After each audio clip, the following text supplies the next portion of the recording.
Yeah, boy. It is July 12th. It's episode 139, and this is a Fantasy Football Auctioneer podcast. The Fantasy Football Auctioneer podcast is the official podcast of thefantasyfootballauction.com, the internet's only website dedicated to fantasy football auctions. You can follow us on Twitter and Instagram. We are at Fantasy Auction, or you can like us on Facebook. We are facebook.com/Fantasy Football Auctioneer. We got a great show for you tonight. Tonight we're going to take some Twitter questions. We're also going to go through some running back tiers and quickly do a little update of the Scott Fish Bowl. But of course, and Slim, you'll notice I've changed this, but of course, our analysts, they're always here. And in fact, they both are here. He's finally back from Vegas, and he's on the podcast. Blister, welcome back, buddy. Thanks, man. It's been a long time, and it's good to be back, and it's great to be in the middle of football drafting right now. Yeah, it's a dead zone in the NFL, but with the Scott Fish Bowl fired up this week, it gets the juices running, eh, Blister? It sure does, and it hits Twitter is quite exciting right now too. Everybody is so excited. They should have a maybe like a bar graph or something, or some kind of graph. Everyone's so excited the first 3 rounds of their team. And then you go a little bit further, and they're kind of starting to question it. And then probably in a couple days from now, people are going to be kicking stones down the road because they're going to be so disappointed in how it looks. And it's just, Yeah. it's a lot of fun. It's a lot of fun. It gets us all involved. I think it helps us all when we get into our auction drafts in August. I mean, we've been on top of football all year round, but getting into an actual draft really gets you alert to what's happening. So, yeah, it really makes the time go by. Yeah, well, you had some time. We won't get into that, but you probably were pretty happy to get things rolling here and doing some research. So. Yeah, I emailed Scotty on the way down. Oh, sorry, I had emailed him on the way down because I to Vegas. I think, and does this start right away? I gotta be prepared here. And I was all panicky. He said, "Oh no, we're not starting until the 11th." I said, "Oh great, I'll be back lots of time before that." Turns out that wasn't the case. that wasn't the case.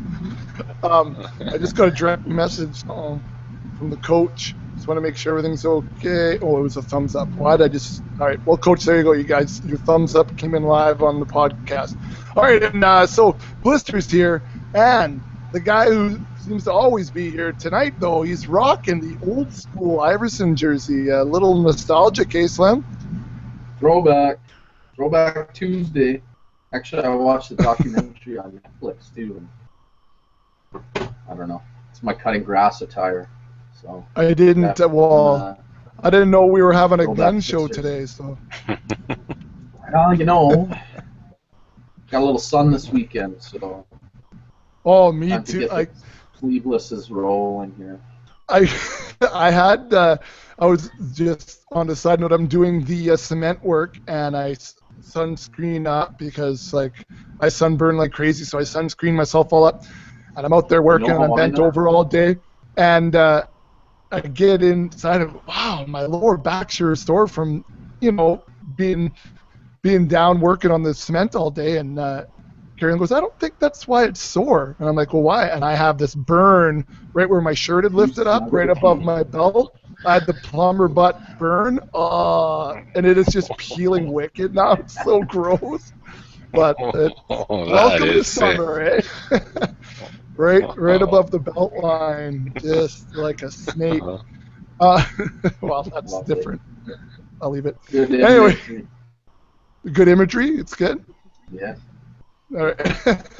So anyways, it's good for all three of us to finally be back. As you guys may have seen too, I sent out a little pod schedule here so we can get things rolling through July and August and get everyone ready for their auction drafts. So like I said, we got a good show tonight. We're going to, we got running backs and stuff let's just get into it. So if you guys are ready, then I'm ready. Let's cock the hammer. It's time for action. All right, so good show. Let's start though. This little Scott Fish Bowl update. Slim, where are you guys at right now? What round are you in, and how are you liking things so far? Just started the Check 8. the OR. It's sitting at 8:03. One pick away from me making my pick. so I'm kind of going to be doing a little bit of both, because it could come up at any time as soon as Ryan Hester from Football Guys makes his. So my strategy, real quick, was I was picking in the 9-hole, 109. I seemed that RB was the way to start that made most sense as far as the mocks that I did, the way my teams look. So Yeah. I was always getting a combination, seemed like, of Lamar Miller, Zeke Elliott, or Gurley. So those guys, there was kind of a run on those running backs earlier on. Lamar Miller went ahead of David Johnson, which I was a little surprised by. Yeah. So anyway, I ended up getting Zeke Elliott at the 9 spot because Lamar and Gurley were both gone. Came back around, took Jamal Charles. He was kind of the next running back that I had off the board. And then I went receivers with Cooks and Cobb. Ended up taking Cousins as the QB 15 in the 5th round. Edelman was there as the wide receiver 24 in the 6th, and I didn't really want to take a receiver there, but I just felt the value was too good for my 3rd wide receiver. And then I got my trusty boy Danny Woodhead as RB 27 in the 7th. I can't seem to shake that guy.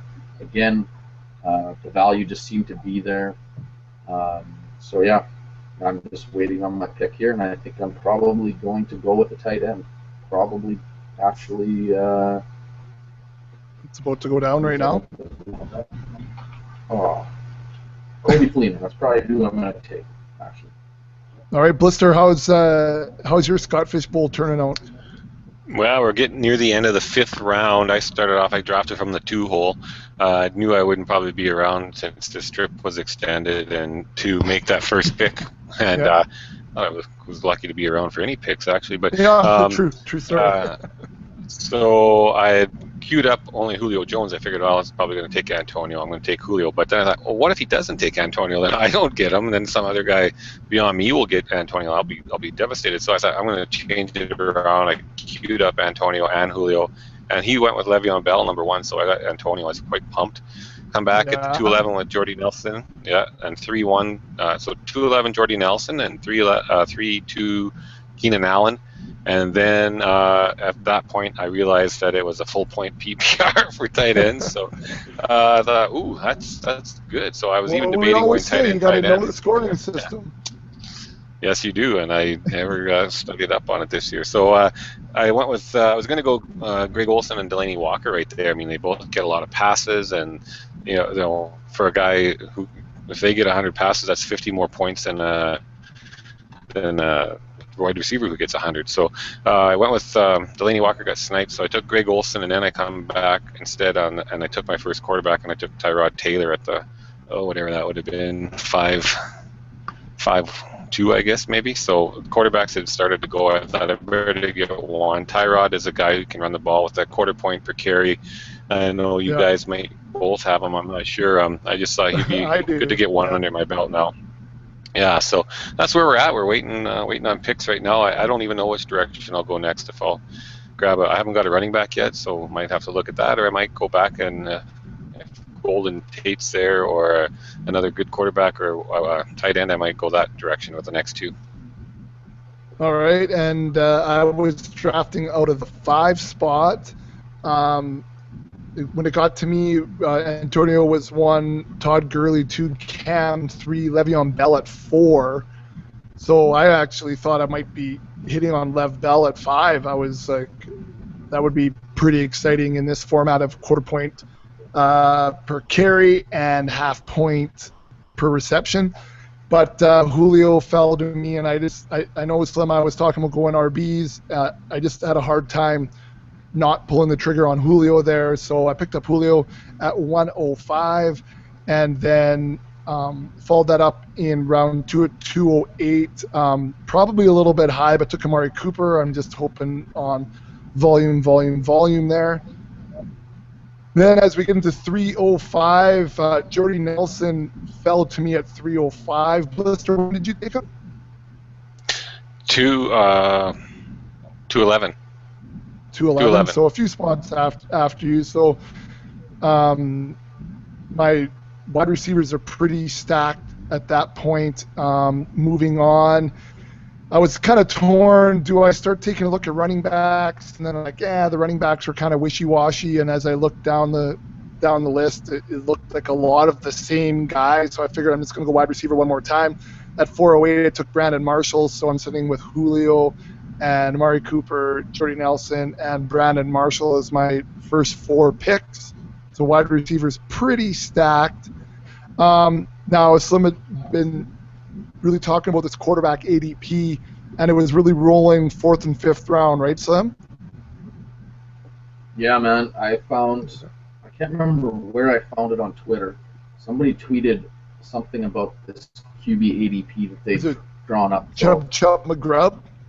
It might have been Marino. I can't remember. I honestly can't. I wish I could, because I would cite it. I have a feeling it's probably a good chance it was him, since he did so many mocks for the Fishbowl this year. But I just kind of favored it and saved it as something that I wanted to go back and look on. And so I actually printed it out before the draft just to see, I was going to try and follow it and see if I could predict when quarterback runs were going to happen, or if they were happening, are we following ADP, or are we getting ahead of ourselves? Is there going to be some guys later, so maybe I could skip a pick and wait a little bit longer than I thought I had to for quarterbacks, and it's been super helpful. It's actually been followed pretty close. In fact, Ryan Fitzpatrick was just drafted as, I think, the QB 23 or something off the board, which in terms of the number of quarterbacks taken, it's pretty much bang on right in line with where the ADP says. So, I thought it was super helpful in this kind of draft when QBs are at a premium to kind of know roughly when to expect you can get guys that you like. Yeah. Well, so then at 505, I decided that I was going to take Tyrod. Just at that spot, I was worried about things starting to make a run and at least get my QB1 down, especially in this format. He scores a little bit higher. And then, so that was 505. Then where was I? 608. Took Marco Murray, just hoping on volume there as my first RB. And then after much discussion with Slim, the confirmation was made at 705. I took Danny Wood as my RB2. And now we're sitting at 7-11 waiting for the football guys writer to pick. And so a lot of quarterbacks gone. Some interesting ones I thought, though, guys. I thought, like, Blake Bortles went at 303 to the Fantasy Ghost. 303. Wow. 2 picks after Russell Wilson. Drew Brees was still there. Big Ben. And then Derek Carr went at 405, which I thought was quite early, too. Yeah, I mean, it all depends on who you like, and this is what's interesting about it, right? Is ADP doesn't end all be all. It's such a weird scoring format that you take who you have ranked highly. I've seen Devontae Parker went super high in our draft. He's the wide receiver 26. Even ahead of Doug Baldwin. Which I couldn't believe. I'm trying to think of some other ones that stood out. I don't know. But yeah, that's I used Derek Carr as a segue to get into our fan entry. Chad Kissinger was in my draft. So he was drafting out of the 108. So I guess we'll just give you let's quickly evaluate how you guys think he's done so far. So at 108, he takes AJ Green. So Antonio, Gurley, Cam, Lev, Julio. Zeke was 106. Odell at 107, who I thought about at 105. And then at 108, he takes AJ Green. So I mean that's a safe pick there, right? No harm, no foul. Sounds good to me, yeah. 205, he takes Devonta Freeman. And when we come back to him, I'm just scrolling down. At 308, he goes wide receiver Laquan Treadwell at 308. Early? That's a bold move. That's a bold move, Cotton. Yeah. So he hasn't taken a running back yet. Brandon Cooks is there. Sammy Watkins. I'm just seeing guys that kind of receivers that came after Demarius Thomas, Jarvis Landry. I took Brandon Marshall after that too. Wow. So he takes Treadwell at 308. That's early. Pardon me? He's going to be really bummed out when Stefan Diggs outscores him this year in redraft. But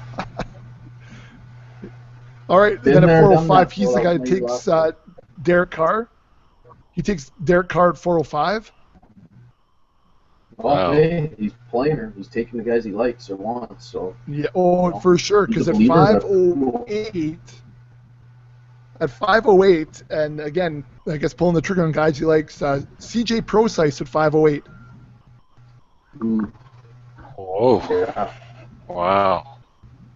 Well. Unpredictable. Yeah. High risk, high reward. Hopefully, live by the sword, die by it. I guess we'll see. Yeah, that's right. Zig and when everyone right, zig and zag. Yeah. I mean, RBs that were available at that time: Dion Lewis, Ryan Matthews, like just as far as ADP, DeMarco, Frank Gore, those types of guys. So he takes his first RB at 605. It's Ryan Matthews, or second RB, sorry. That's his RB1 with CJ Procise. RB2 is Ryan Matthews at 605. And Matthews could be okay. Yep. Ladarius Green at 708. Ladarius Green 708. I know that Kelsey is still on the board. Delaney Walker. So Delaney that's Walker. Where he's sitting. People just don't give him any respect. On the board. No, Delaney. It doesn't matter if they have. Tennessee's bye week is in the playoffs for this, though, too. That's a big thing. Tennessee and Cleveland both have byes during week 1 of the playoffs. Yeah. For the fifth. So that's I literally wrote big block letters on my sheet. Tennessee, Cleveland, to remind myself not to take anybody from those two teams unless they fell way down below kind of their ADP. Yeah. But that was just me. I mean, if that doesn't scare you, then that makes sense. Take them. But I just thought, it's just one more headache for me to have to worry about. I sneak in, and then all of a sudden I'm losing some starters. Right. But gamble. All right, so that's Scott Fishbowl, and like Blister, like you were saying before, it is good to get into a live draft like this, just because you start. I mean, you're reading up on guys, and you kind of know what situations are going to be, but until you're on the clock, right? You put your money where your mouth is, and you start really going, oh, hey, how much do I really like so and so, or what does the situation really look like to me? So it's been good. I like that he does it early for this reason, eh? Yeah, it's a great. I mean, you have so many people in it, 480 people, and it's a Twitter takeover when this thing happens. So it's a lot of fun. Everyone's into it, and it gets your fantasy juices flowing. And just a shout out to Derek Myers, the defending champ. He's also drafting and keeping us up to date on Twitter. He's been tweeting me his picks here and there. The defending champ, our fan entry from last year, so all auction all the time and not too shabby on the snake drafts either. Not too shabby. Not too shabby. So anyways, that's Scott Fishbowl update. Let's roll into the next little segment here, guys. And we haven't played it for weeks and weeks and weeks, and I'm sure I'll get some hate mail on it. But this segment's called We Just Got a Letter. So we just got a letter. We just got some tweets, actually. We got some fantasy football questions coming. There's 1, 2, 3, 4 of them on the docket. First one goes to you, Blister. Our old buddy Toots Kiwi, he sends new Twitter handle, though, I think, Kiwi, at Windy City Loyal. Yeah, I think that he was NFL Kiwi before, wasn't he? Yeah, this is definitely different, yeah. Yeah, but it's still him. I looked at the Twitter. I looked at the because he tweeted me today something about my MFL pick or something. I don't know. And I was like, hey, that's him. And Toots, that's him.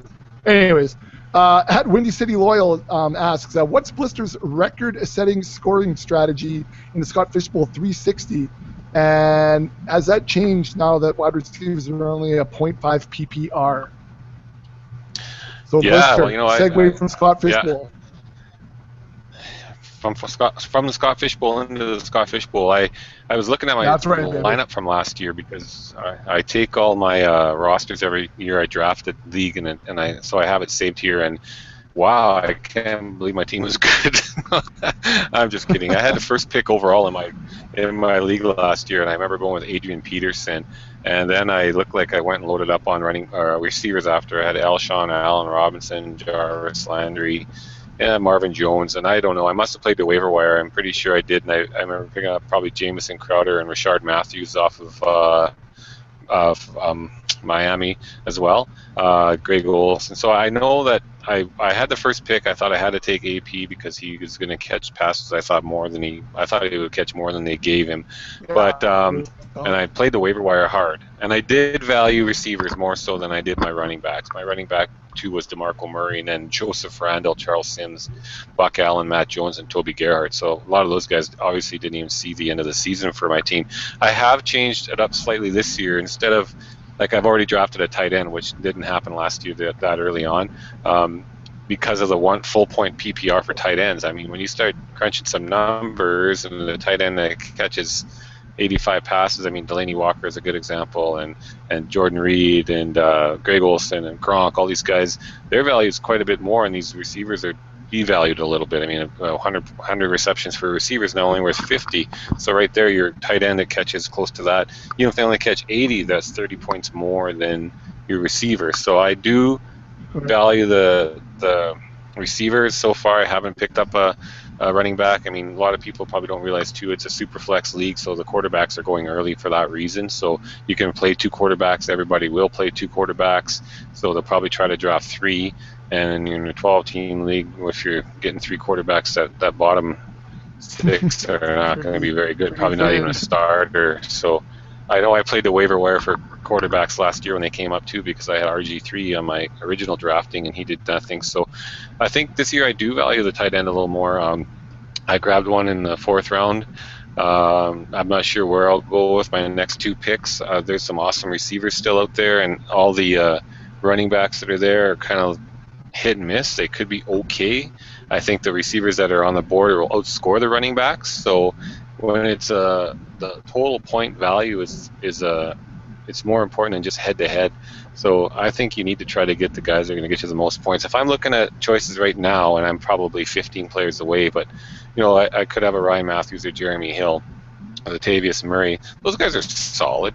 Or I could skip them and I could potentially grab Golden Tate, Alan Hearns, Jordan Matthews, and I could later on draft potentially Rashad Jennings, Charles Sims, Theo Riddick or something. You know, I probably prefer those high-level receivers still at this point, and or if I still have, you know, Kobe Fleener on the board, Travis Kelce, there's 5 or 6 pretty solid tight ends out there that those guys, because they're going to get a full point per reception, are as valuable to me as probably a guy like Jordan Matthews is. So we'll have to see what's left when it comes up. You know, you always have the best laid plan is out there, and then all of a sudden it seems like you get sniped just beforehand every time. So I do think it changes a little bit this year with that 1 point for the tight end. Definitely. I still really like the receivers, but I'm beyond the point right now where I'm going to be able to get a really quality running back that I trust. So go with it from there and the 0.25 per the 0.25 per carry, Blister, also changes that running back situation too. I think it was 2 QBs that had the data on that, but I think based on last year's results, if they would have used this year's scoring last year, if that makes any sense, RBs would be up 16% in scoring, I think it was. Oh yeah. Yeah, I think it did. You know, I mean, it's all relative. It is a little bit. You're right. I mean, especially I think we get hung up on it. Like Cam Newton went as the 101 in mine, which I get it. The guy was just like, I like Cam. I'm riding or dying with him. Whatever. I can respect that. For me, I wasn't going to put too much stock in it in terms of rushing numbers for quarterbacks because, I mean, how many quarterbacks really rush even if they rush, say, 4 times in a game, that's only 1 point right there. It's not going to cause that big of a swing. I mean, if he rushes for a touchdown, it's still just that .25. You got the yards and rushing touchdown points anyway. But for running backs, I think it does play in when you're talking about a guy that gets 20 touches, which for me is why picking later in the first, kind of when I knew that a lot of the top end receivers would be gone, Julio, Antonio Brown, Beckham. I just wanted to go RB, and then wide receiver was deep too. I thought I could always fill in some holes later on in the draft with wide receivers in, the 30 to 40 range. So we'll see how that goes, though. Yeah, I mean, and I think again, it's just all kind of still relative, right? Like you still, their whole scoring goes up, but I guess it does change though too if there's 4 flex positions, so I guess you could, because there's a higher RB scoring, slot those guys in. Again, I guess it's knowing your scoring systems, right? Yep, and trying to understand it, which is the hard part about this one, is because no tight end is going to go up, like Blister said. So this is where the relativity comes. Who's really more valuable? So right. Well, when you look at the tight end position, for example, like there maybe is, if you want to stretch it, say 15 to 17 tight ends that are going to play a pretty good or consistent role in their offense.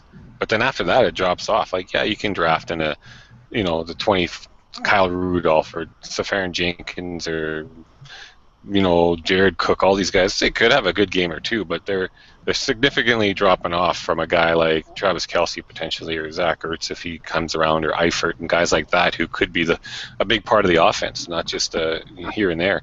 And so I think so you're looking at maybe top 15, say, tight ends that are going to be really valuable to your team, versus you could have 40 receivers on this list pretty well that could really help you. So I think it always comes down to when you pick and how long until you pick again. When you're sandwiched at one end of a round, you really got to make a decision. Like, what are you going to have left to you when it comes back? It's tough because I've done a couple of not MFL 10s but Scout Fantasy draft and goes, and I've been at the end both times, and it's different because you have to weigh in 20 some picks between every time. It's hard to pick that, but it's fun.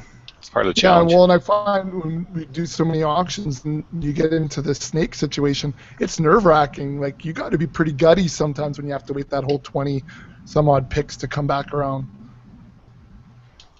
Yeah, you really have to plot out everything and see, and this one is really tricky. Like, some of the people, like you said, mentioned guys being drafted and 2-quarterback league, and just I'm blown away by some of the picks that are made. My division hasn't been too off the wall, but then I've looked through some of the other ones in the badass women division, and like, whoa, I can't believe where guys went. It's just, whoa. So it's fun. It's different. Lots of Zig fun. and zag. All right. Yeah, zig and zag. All right, let's move on to question number 2. This one comes from our old buddy, Coach Papua New Guinea. Thank you, Slim. Coach Papau Pau sends me a DM because 140 characters wasn't enough, so that's fine. You can do that. I'm at Uncle Buckets, or you can do it at Fantasy Auction. He says, hello, Uncle Bouquets, which is clever, seeing as I make fun of his name all the time. He had a question or suggestion as a topic for the pod.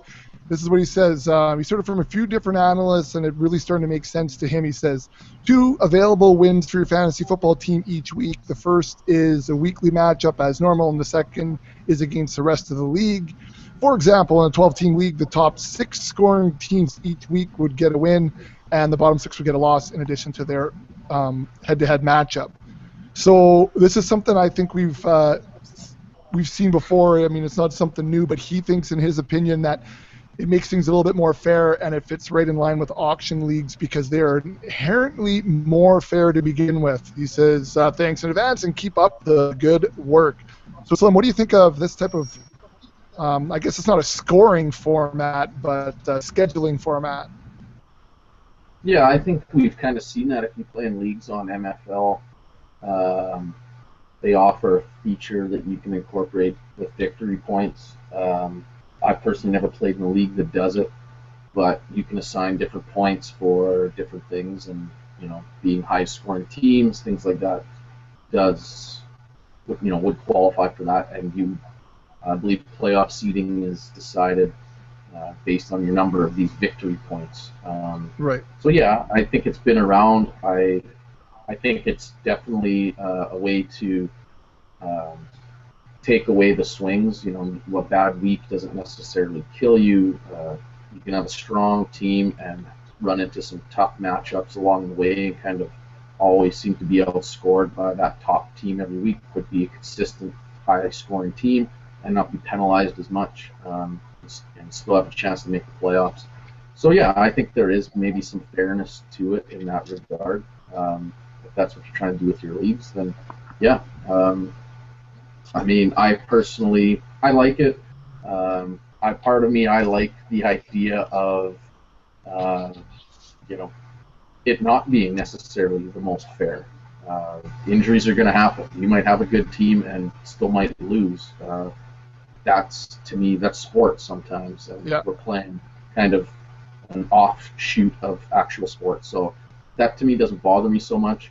Yeah, it stings when it happens in that moment, but if you're cool with that kind of going in, then I don't think it's anything to get too worked up about. But yeah, I could see how this would gain traction for sure, and I do think that it does kind of make things a little more fair, we'll say.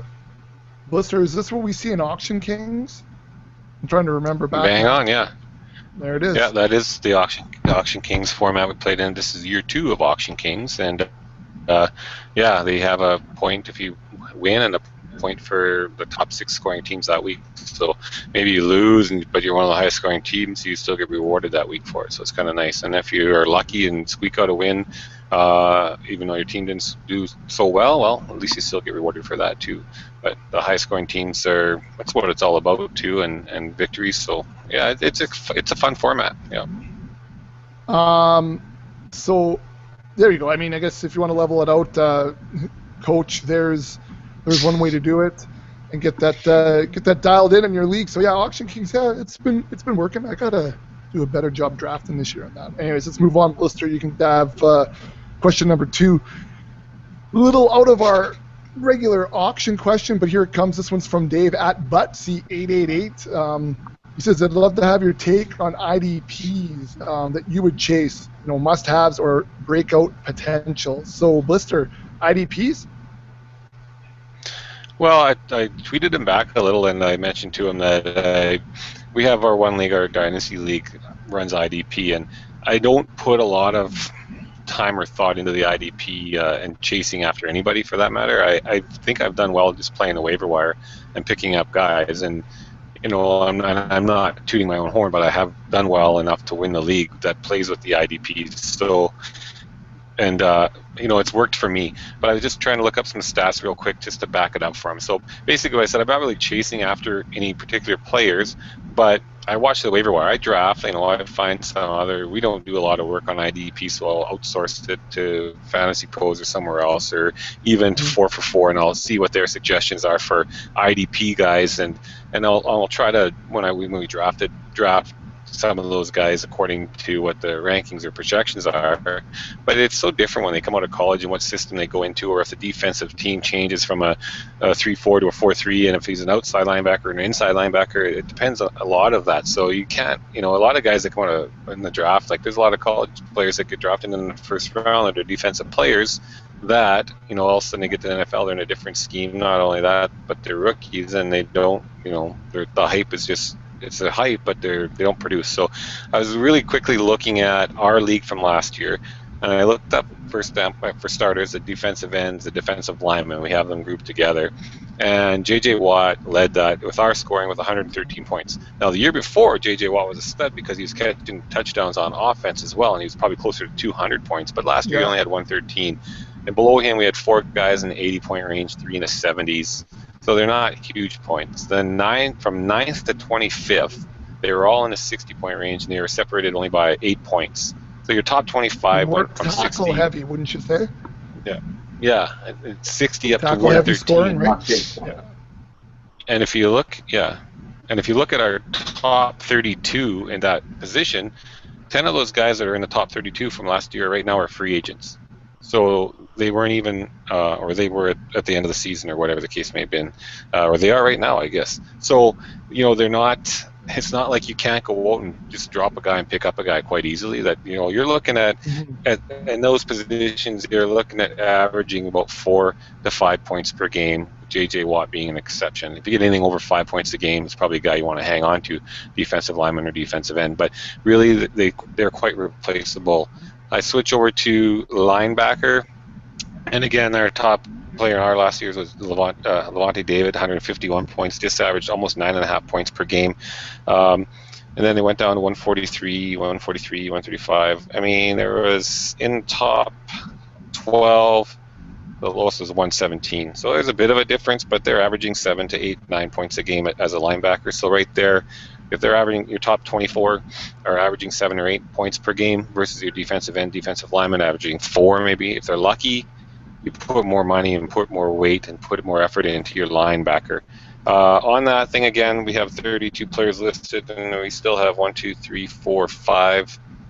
of them are free agents. So my best player was 6th as a linebacker. We go over to the quarterbacks and safeties, and something similar.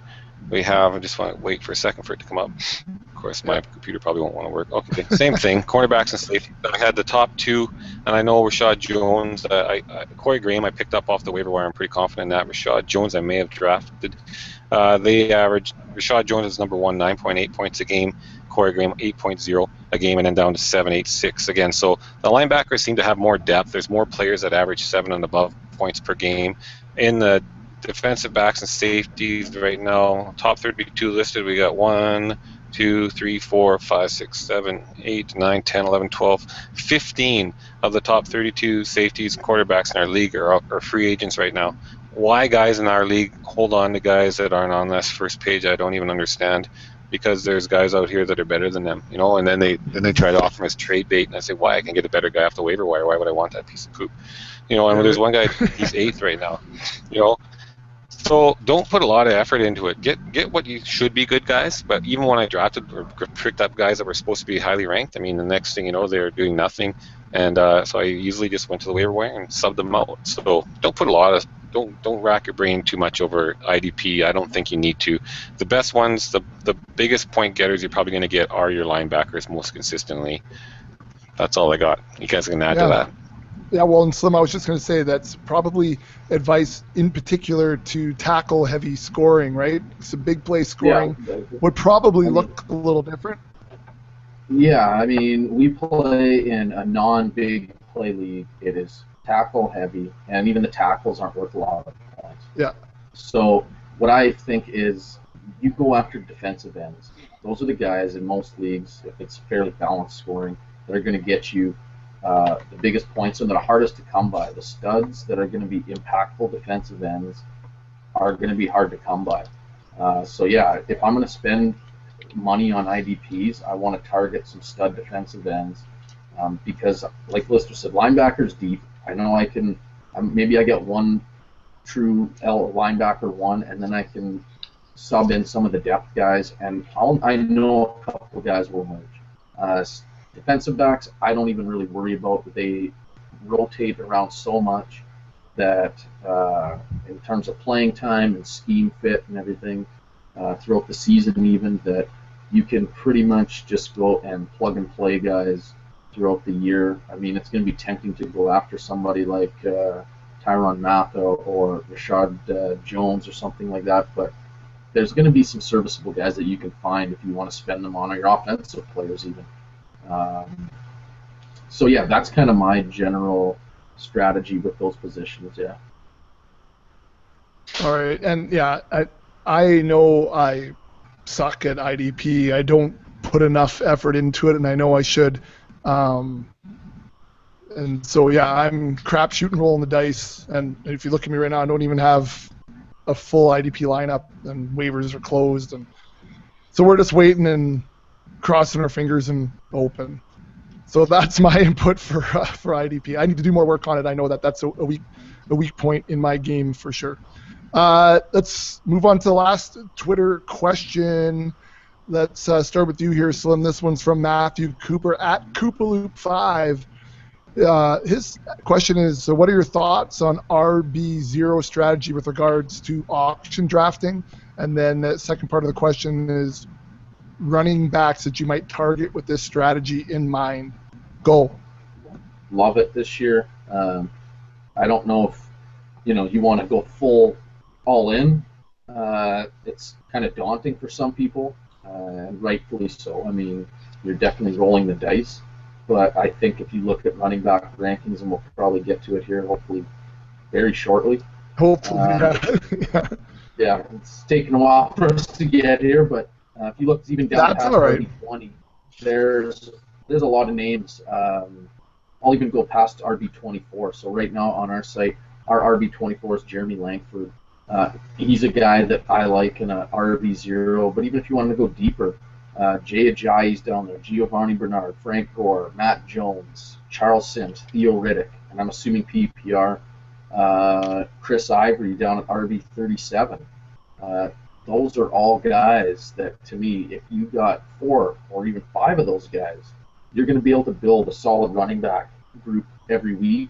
And I'm going to assume you probably spent maybe somewhere around $55, $60 to get all those players. And so for the cost of maybe an Adrian Peterson, you just got 5 players that you can piece together to roll out every week as your running back core.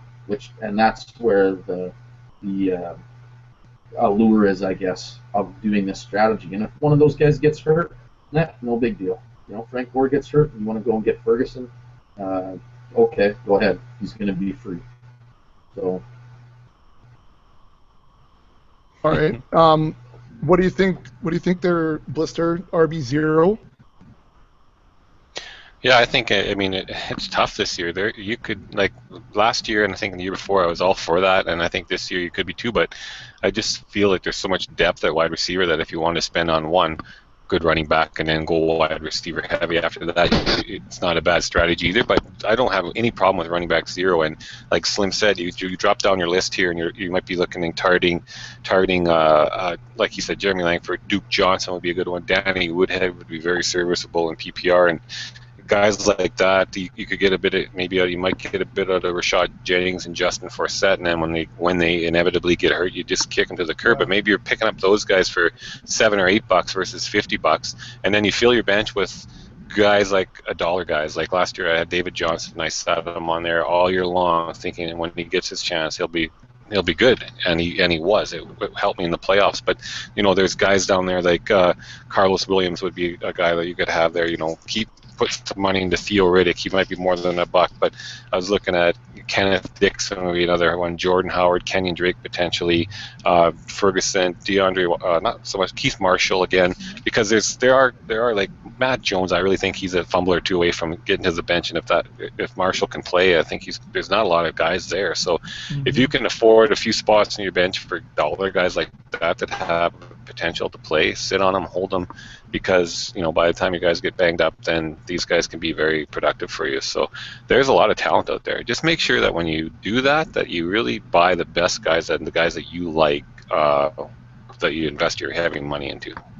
Yeah, buy who you want. And I like the ideas of Jennings and Forsett, because I think especially early in the season you're gonna see them get the lion's share of the workload for that dollar value is a good deal. And then, who knows what the hell happens after week 5, let's say, when those guys get hurt or someone else moves in, waiver wire, all of a sudden there's some pretty good moves, because, last year you weren't necessarily drafting, maybe Charles Sims was sitting on your waiver wire, and then you pick him up after a few weeks, and boom, you've got a viable PPR back there. Or maybe you hit on a Buck Allen or something like that too, right? So Slim at Tevin Coleman, even seeing as I got the roundhouse kick on Twitter. Yeah, no, I mean, yeah, he's definitely in there. If you can get him for a couple bucks, I mean, I think his price might start to climb a little bit with some of these reports that are coming out now. But I mean, there's a lot of people down there with upside. Uh, so I mean, it shouldn't be something to deter you from doing it. I mean, Right. yeah, then this is going to be the question this year. There appears to be depth at running back. There appears to be depth at wide receiver. There appears to be depth at tight end. So where are you going to spend your money? You got to spend it somewhere. I mean, you can't go cheap at every position and still field or spend your entire budget. So you're going to have to spend it somewhere. So which position are you going to take the hit on and buy some of the higher price studs with? And that's going to be what you're going to be deciding as you mock, I guess, this summer. Yeah, exactly. And that's the next key is to mock, right? And kind of get that figured out and see what it looks like if you do follow that RB0 strategy. Are you going to be nervy enough to be able to sit and spend very little dollars on your RB? Because it's nerve-wracking, sitting in that situation going, no, I'm budgeting $28 on my running backs or whatever the case may be. It's a little nerve-wracking. Yeah, and everybody in your draft, oh, you still haven't taken a running back yet. What are you doing? Yeah. Yeah, especially live draft, right? They're all over you. Yes. So, staying with the RB theme here, let's take a quick look at tiering RBs. I know it's early. It's only July 12th, and we'll definitely have an RB specific podcast as we move into August, late August, when you're getting ready for your drafts, because we know that RBs is a pretty well, they're all important positions, but we know it's a pretty popular podcast with us as we head into the later parts of the summer and getting closer to drafts. But we can take an early look at it now. Blister, you've got your tiers ready to roll for me to send out to people who pick up the subscription, the membership to the website, thefantasyfootballauction.com, and they can download this and work their own tiers in that regards. And Blister, I will say it looks pretty even. I love how you highlighted every second one. You did a nice job. So Blister, when you created your tiers, all by myself. What's the mindset, first of all, when you're creating this? Like, what do you got to think about? Well, for me, I was thinking about kind of how they can A, produce on the field, and B, in a typical auction setting. And after doing a few mocks, and I always keep in mind our auction and how much these guys are probably going to go for, kind of. And so I basically have them grouped according to their value, their cost value, that is. But then again, it's kind of based on how they're going to produce. Like Le'Veon, obviously, Bell, Todd Gurley, David Johnson, Zeke, and AP. They're my stud tier from 49 to 60. I don't think I can probably change that quite safely to 50 to 60 plus, because can't see any of them going for under $50. Probably 55 plus would be better. But so they're going to cost the most, but we expect the most from them as far as points on the fantasy football field too. So that's kind of how I break them down. And I look on there. I haven't updated it since June 21st, and it's about time I went through and tweaked it a little bit. But yeah, I updated it a couple times since I put it on. So it's not bad. It's a start for me. This is what I like to take into the draft, and then from here I'll change it out to highlight the guys that I want to target from here, and the guys I'll avoid as well. It'll start changing to red and green or something I can actually see. Colorblind Blister. Red and green's a bad example. Red and green's a bad example. Bad example. And I do the same thing too when I make my cheat sheet. I color them by tiers so that I can kind of group them that way. What are some things that you're looking at when you're just initially sitting down to create your tiers? I guess one of the biggest things I try and predict is volume. Again, I'll come back to that a lot. Is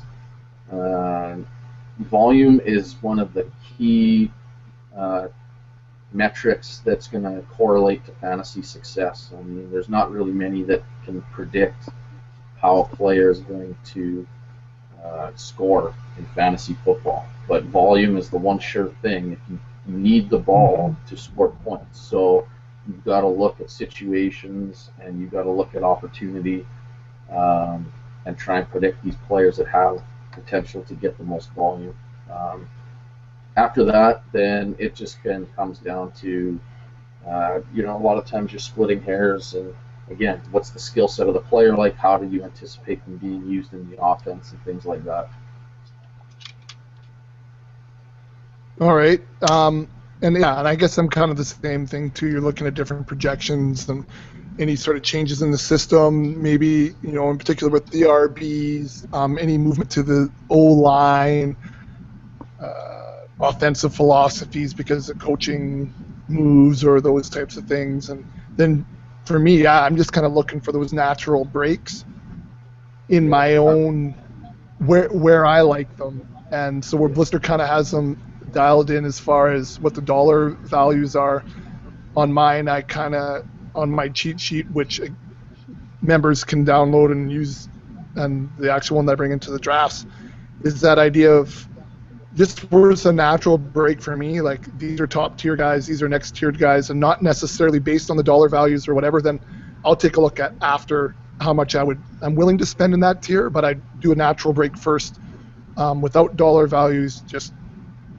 to dial it in. And what I'm doing is, like this time of year, and we've talked about it, Slim, in the last couple of pods, just going through NFL stats and seeing actual number of touches and number of carries, number of targets, and looking at some of those things that you just, when you're deep into the fantasy league and you're just looking at fantasy points, you're not necessarily paying attention to targets, you're just seeing receptions. So seeing what that kind of looks like and how that can correlate into your tiers.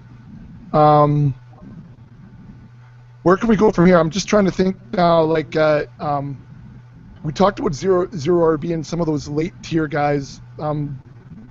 Blister, anything in your... Sorry, go ahead. So let's just go through the top. Go through the top tier. There's our tier. Well, that's what I was going to say. So, Blister, in your top tier right now, in your studs, as you call them, your $49 to $60 plus, you have Lev Bell, Todd Gurley, David Johnson, Zeke Elliott, and AP.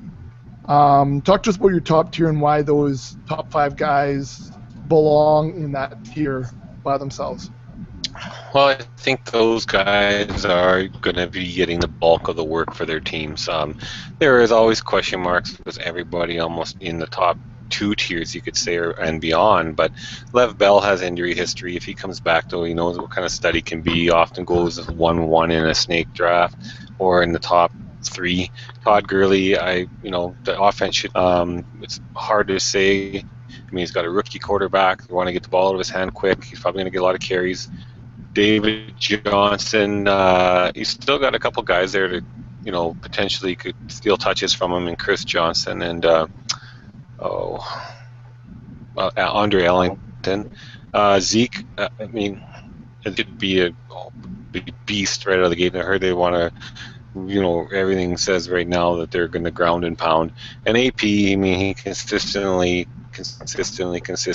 Obviously, he's starting to get older. People are going to start, that's going to be weighing on the back of their mind. But all these guys are going to be, they should be the focal point of their offense. Lev's in a great offense. He's got Antonio Brown there with him. So they're going to be a high-scoring offense. He's going to get touchdown opportunities. He might not have the most yards of some of these top guys, but he might get the most touchdown opportunities of all of them. So I just think that those 5 guys are ahead of the rest of the pack because of, they're going to get the touches and they're going to be in offenses or be a focal point of that offense. All right. How about you, Slim? Who do you put in your top tier? Right now, I really only have 2. I shouldn't say 2, 3. I mean, I have Lamar Miller ranked as my RB2 right now. Really, I think Bell is almost off on his own. When he's healthy, he just gets so many touches. He's just so good. He catches the ball. He gets tons of touchdown opportunities. Blister kind of touched on this. The offense is, they're trying to put up points at a high clip, and he's integral to that. So he's kind of off on his own. Right after that, to me, Lamar Miller is right up there in this next tier. Again, it comes down to volume. I think Houston is going to give him every opportunity to run into the ground. He can catch the ball a little bit out of the backfield. I can't see him coming off the field a ton. So again, it comes down to touches. After that, again, it's Gurley. Again, it's volume. Jeff Fisher loves to pound the rock. He's going to get a ton of touches. He's probably going to, he could very well end up leading the NFL in rushing yards. He's going to get goal line looks. All those things are great. After that, then it's Zeke for me. Again, comes down to volume. You're going to get sick of hearing me say this. Dallas, I think they learned last year when they couldn't run the ball. Tony Romo has trouble staying on the field. They need to alleviate some of that pressure and keep him from getting hits. So why do you think they spent the 4th overall pick on this kid? He can pass protect. He's can probably find any hole through this gigantic offensive line. They're going to give him touches to keep Tony Romo from getting drilled and hopefully keep his collarbones from shattering again. And then after that, we kind of get into the Adrian Peterson, David Johnson group. I have Jamal Charles right up there. Some guys are low on Charles. I know he's coming off an injury, but last year, in the 5 games that he played, he averaged 21 points a game. He was second in terms of running backs and fantasy points per game. If he can be healthy, which it looks like from his Twitter videos, he's doing all right. Then to me, he could very easily be a top 5 running back again. So, that's kind of my top 5 as of right now in some type of order. I know I kind of, after Bell, I kind of have been moving around these other guys periodically, just kind of on how I feel. But, I mean, those are pretty much my consensus top 5, though. Well, and so looking through, and you're talking about volume and individual guys, I don't know if you guys have been to this site before, and I'll just give them a free plug here, but I came across it over the last week, and I love the look of the website, and I love the information that's on it, playerprofiler.com. Have you guys been there? I saw that. It's got awesome stuff. It's got, for your dynasty information with breakout ages and spark scores and those types of things. But it also does take a look at opportunity as far as snap shares and opportunity shares and how many times the team ran, and breaks down their efficiency and graphing their touches. And what I do like is that it even has, for those rookies, it has highlight clips.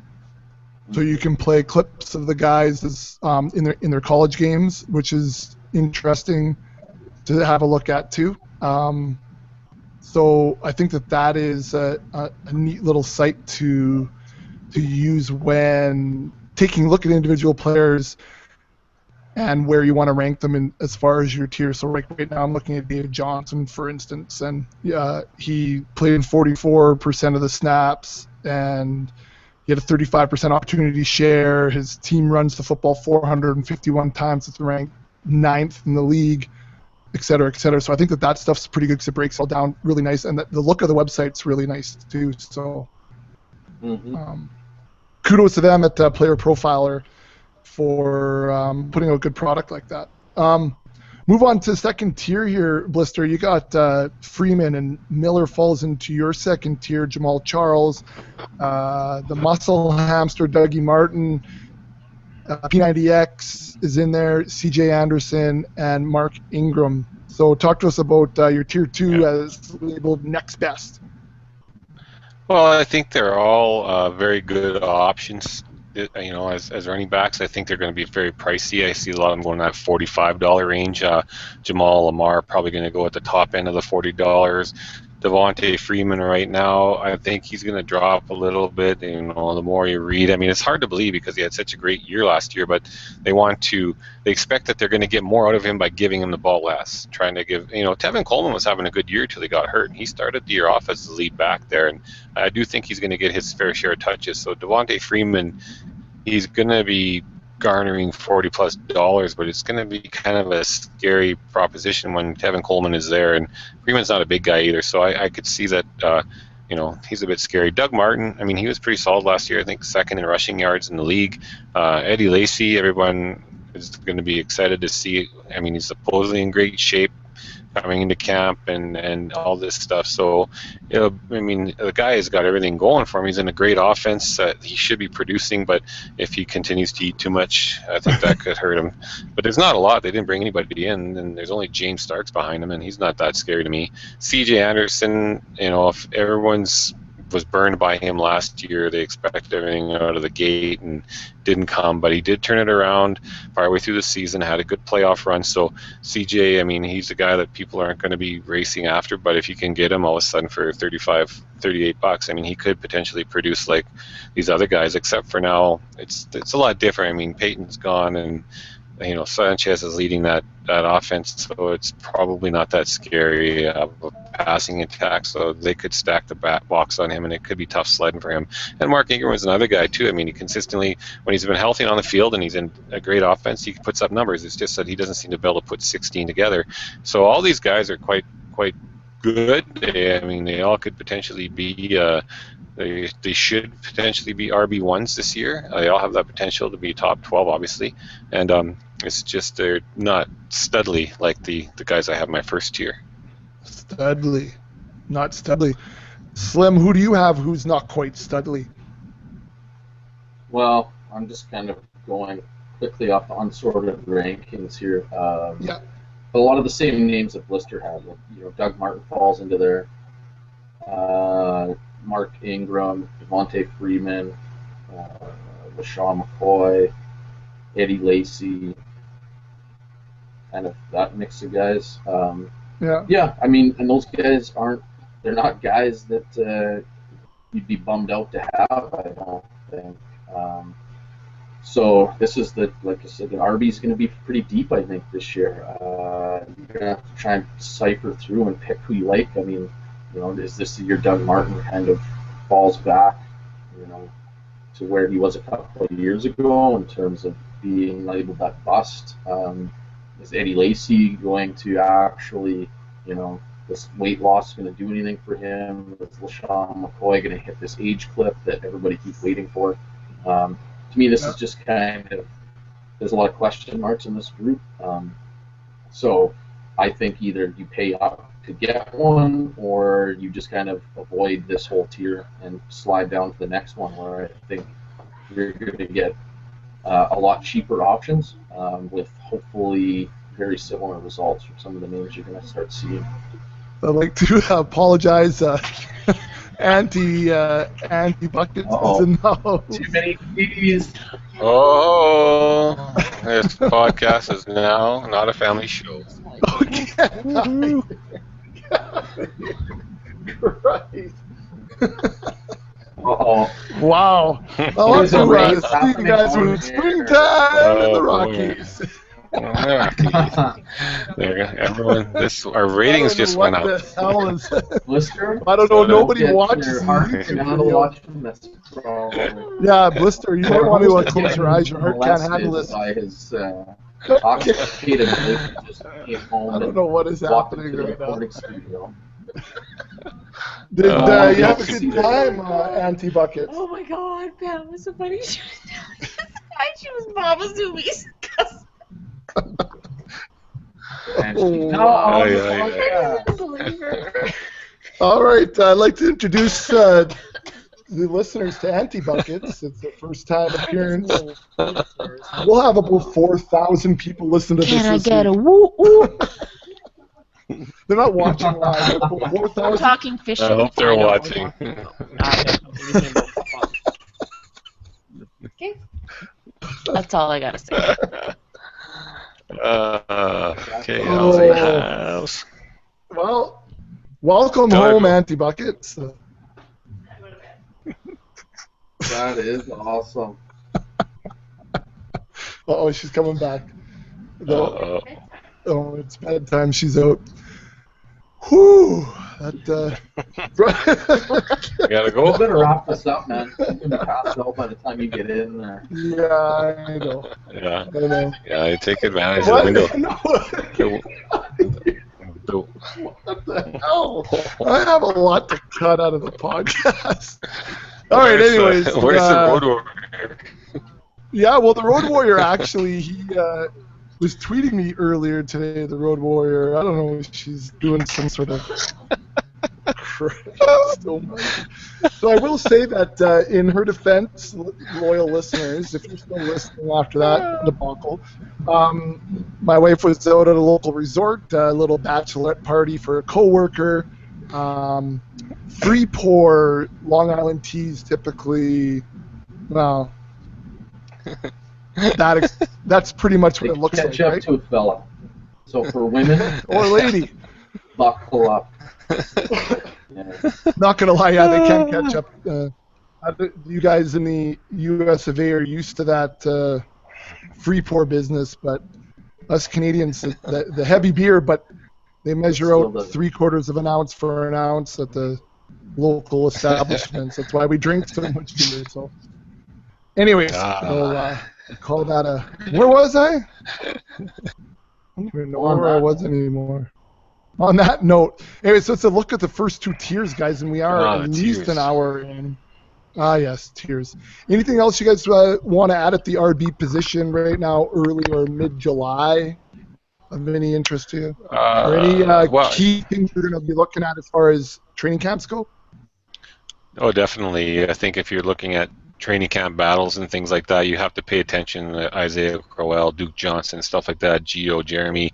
You know, a lot of these guys are set up to split, but you got to watch like Seattle's backfield, Thomas Rawls, CJ Procise, Alex Collins.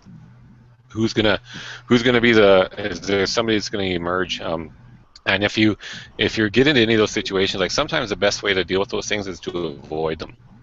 Yeah. Typical backfields like New England Patriots can be a nightmare, and other places like that. But you got to keep an eye on, watch the battles in camp. And if say Cameron Artis-Payne's looking good, we know Jonathan Stewart's starting, but he's got a sore foot ever since his season ended last year. And Cameron Artis-Payne, he doesn't blow a lot of people away. But I mean, he's a guy you can pick up later on for $1 or $2. So, go after a couple of those guys, 2-3 guys, depending on your bench size. That, they've slid into the RB2 role and they're just an injury away from starting. And some, we all know some backs are more injury prone than others too. So some guys can't seem to stay healthy, and it's a tough position. Every position is tough, but running backs there's a lot of turnover typically. So you got to keep that in mind when you're drafting and go from there. So anything in the next few weeks here you're going to be paying attention to as far as RBs go? No, more or less just like what Blister said. I mean, to add to that, yeah, training camp battles. I'm watching Atlanta, Chicago, and like you said, Seattle, Cleveland, to a lesser extent. I want to see things like, is Dion Lewis, how's his knee, how's Le'Veon Bell's knee, how's Jamal Charles' knee. But other than that, yeah, that's about it. Like, obviously, once training camps start, everyone's fingers are crossed. Their running backs aren't going to go down in some non-contact drill or something, and it's going to happen probably, but draft late and pay attention to how these training camp battles are shaping up. And I know that this is going to be a tricky position for me, as it always is. I always think like, hey, do I go more of the zero RB or do I go RB heavy? What's the best bet? Because it seems like in both positions there's so much depth now, and as long as you know where the depth is, you could go either way on that. Yeah. It just makes another name makes me nervous. Mine too. Harry and Foster. Harry and Foster. Yeah. Just wait. He's probably going to sign somewhere, I would think. One team that I heard kicked out was New England, but I think they're always attached with veteran free agent running backs. But he's still out there, and he has the potential to change the running back landscape to wherever he lands. So we'll wait and see on that too. I heard some people calling Washington as well as a possible landing spot. Yeah, that makes sense too, for sure. Washington, I've heard, Miami. I've heard Oakland. I mean, because guys like, I don't know. I think Miami wouldn't be a bad spot. I don't really think Ajayi is very good at all. I didn't like him last year, and I don't think he's that good. So, and in Washington, Matt Jones couldn't hold on to the ball last year. So if that doesn't change, and then what do they got left? Not much, So those would be great spots for him too. Although New England, a healthy guy like that, New England would be awesome. Hey, don't say that. LeGarrette Blount is phenomenal. So is Dion Lewis. Dion Lewis. Yeah. Oh yeah, Dion. Yeah. That would hurt both their value, obviously, right? Yeah. So, not just for the first few weeks. No, I take till he got hurt again. But even if I look at my tiers one more time, Box, I got Danny Woodhead all the way ranked up in the tier 3, and it's the $24 to $39 tier. And you know what? Danny never goes that high, and he never costs that much. But he was the number 3 running back in PPR last year. When the guy stays healthy, he does great. I really don't have a lot of faith in Melvin Gordon being good enough to keep Danny Woodhead off the field. I actually think Brandon Oliver is not a bad little sleeper, because I think if Melvin Gordon sucks, I think Danny's role will stay the same, but Brandon Oliver could move up and take over. So, he probably doesn't need to be in a third tier, because he can probably get him down in tier 5, maybe even in tier 6. But his production is going to be way more than, it could be better than, obviously, a lot of the guys that are 2 tiers ahead of him. In PPR, he's just that valuable. For sure, man crush, Slim. Well, just to go really quick, because I know you want to wrap up, we talked about this, Bex and I, because he was on the fence about drafting him in the fishbowl, and I already drafted him, which seems like I get him every damn year, and I have him in Dynasty and everything. But, yeah, I think even if Melvin Gordon is solid, I don't think it really hurts Woodhead's value a ton. I don't expect him to finish as RB3 again, but when he was playing there when Ryan Matthews was decent and not, missing tons of games, I think he had over 200 touches, Ryan Matthews. Woodhead was still like the RB15. So even if there is somebody there running the ball consistently, he's still going to be involved and be an RB2, a high-end RB2. So, like Blister said, the value just always seems to be there, and you're probably going to be able to get him kind of closer to RB20. So to me, he always is going to outperform his draft position as of right now. And if RB15 is his floor, and RB6 as a ceiling in PPR, then that's a pretty good buy if you can get him. And like Blister said, you're drafting him at RB22. Yeah. Yeah. Those are the guys we're looking for. So as we move through training camp, hopefully we're going to find some of these guys, and we'll talk a little bit more about running backs as we move into August, because it's a pretty important position. And we'll do a running back specific pod as we move forward. We're also going to take a look at doing some mock drafts during a pod, so you can hear some live stuff there. We'll do a wide receiver breakdown, a quarterback tight end breakdown. So we'll have those specific shows coming up in August. We record each and every week, so if you want to support the podcast, jump on iTunes, subscribe, leave us a rating. That'll help our little podcast move up the rankings. And if you're interested in more auction content in the only site that provides all auction content, you can head to our website, thefantasyfootballauction.com, click on the members tab, and take a look at what you can get with a membership. We have people buying memberships absolutely every day. $14.95, about the price of a magazine, gives you hundreds of players with rankings and dollar values. It gives you our downloadable sheets and tiers and rankings and cheat sheets, and also gives you auction-specific content as far as articles go. Right now, Slim's working on updating the auction horseshoe, which is an interesting piece, taking a look at tiers like we were talking about today and trying to find value within the tiers. So that's thefantasyfootballauction.com, and click on members, support the pod, follow us on Twitter @fantasyauction, and we'll call her a day. I just want to say, Slim, thanks for letting us see the pipes today. And Blister, it was good to see you finally back on the pod. Yeah, I'm really happy to be back on the pod. It's been a long time, and just be happy to be home in one piece. Woo-woo. So, Woo-woo. yeah. All right. And, Happy to see KL on the pod tonight too. yeah, so was I. Anyways, You for get a the pipe. rest, I think you got something to do there. yeah, well, I got to put the kids to bed first and see what that looks like. Anyways, for the rest of you, I'll see you when it's springtime in the Rockies.